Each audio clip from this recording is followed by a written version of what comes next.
Hello friends, எல்லாரும் எப்படி இருக்கீங்க? வாங்க இன்னைக்கு நம்ம பார்க்க போகிறது தென்னம்பூ கூட்டு. என்னென்ன தேவையான பொருட்கள்னு பார்த்துலாம் வாங்க. பச்சைப்பருப்பு, நறுக்கின வெங்காயம், நறுக்கின தக்காளி,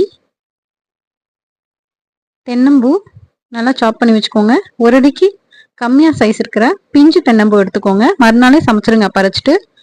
இஞ்சி பூண்டு பேஸ்ட், தண்ணி எடுத்துக்கோங்க. மிளகாப்பொடி, தனியா பொடி, உப்பு, மஞ்சப்பொடி இதெல்லாம் எடுத்து வச்சுக்கோங்க. அதுக்கப்புறம் நல்லா கட் பண்ண கேப்சிகம் எடுத்து வச்சுக்கோங்க. பச்சை மிளகாவை கட் பண்ணி வச்சுக்கோங்க. இப்போ ஒரு குக்கர் எடுத்துக்கோங்க.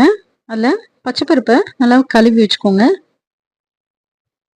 1 கப் தென்னம்பூ எடுத்தீங்கன்னா 2 கப் அளவுக்கு பச்சைப்பருப்பு எடுத்துக்கணும். அதில் நறுக்கின வெங்காயம், நறுக்கின தக்காளி சேர்த்துக்கோங்க. அதுக்கப்புறம் நறுக்கின பச்சை மிளகா. இப்போ தென்னம்பூ எடுத்துக்கோங்க. நான் எடுத்ததே கொஞ்சம் பெருசு தான், உங்களுக்கு காட்டணுன்றதுக்காக நான் இதை எடுத்துக்கிட்டேன். 1/2 அடிக்கு அளவில் தென்னம்பூ எடுத்துக்கிட்டிங்கன்னா இன்னும் எலசாக இருக்கும். அது உங்களுக்கு சாப்பிட்றப்ப நல்லாயிருக்கும். இஞ்சி பூண்டு பேஸ்ட் எடுத்துக்கோங்க. மிளகாப்பொடி, தனியா பொடி, மஞ்சப்பொடி,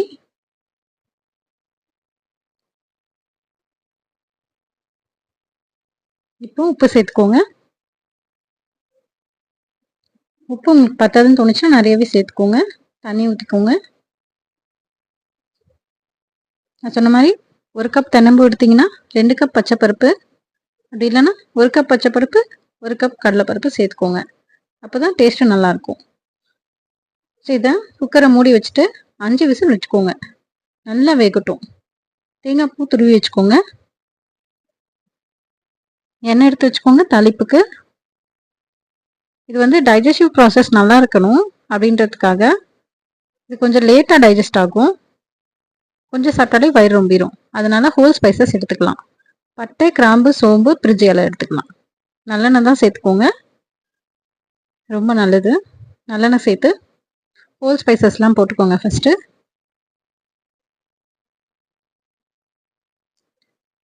நல்லா எண்ணெய் காஞ்சதும்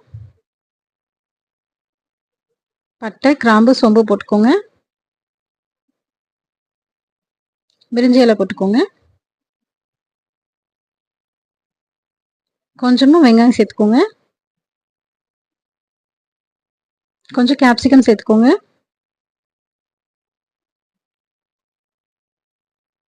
உங்களுக்கு அதில் காரம் பத்தலைன்னா இந்த சமயத்தில் நீங்கள் இதில் மிளகாப்பொடி சேர்த்துக்கலாம்.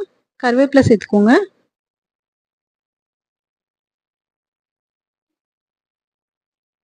நல்லா வதக்கிக்கோங்க.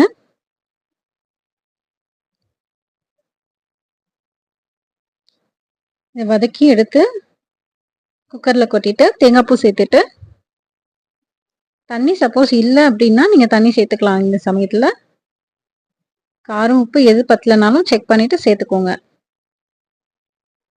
கொத்தமல்லி தூவிட்டு நல்லா கொதிக்க விட்டுடுங்க. அவ்வளோதான், ரெடி ஆகிடுச்சு. சர்வ் பண்ணிடலாம். இது ரொம்ப எலசாக எடுக்கணும். 1/2 அடி சைஸ்க்கு வரும்போதே நீங்கள் கட் பண்ணி எடுத்திங்கன்னா எலசாக இருக்கும். ஸோ உங்களுக்கு கூட்டு வச்சிங்கன்னா நல்லாயிருக்கும். இது ரொம்ப நல்லது ஃப்ரெண்ட்ஸ். லேடிஸ்க்கு ரொம்ப நல்லது. மெனப்பாஸ்க்கு அப்புறம் வர மூட்டு வலிக்கு ரொம்ப நல்லது. பீரியட்ஸ் அப்புறம் வர எந்த பெயினாக இருந்தாலும், நீர்க்கட்டி, கொப்பளங்கள் எது இருந்தாலும் அது இதை சரி பண்ணணும்னு சொல்லுவாங்க. லேடிஸ்க்கு ரொம்ப ரொம்ப ரொம்ப நல்லது. இதை எப்பயாச்சும் ஒரு வாட்டியாவது சாப்பிடணும். ஹெல்த்தியான ஃபுட். ட்ரை பண்ணி பாருங்கள் எப்படி இருக்குன்னு. சாப்பிட்டு பார்த்துட்டு கமெண்ட் பாக்ஸில் கமெண்ட் பண்ணுங்கள். சப்ஸ்கிரைப் பண்ணுங்கள் என்னோடய சேனலை. லைக் பண்ணுங்கள், ஷேர் பண்ணுங்கள். Thank you friends.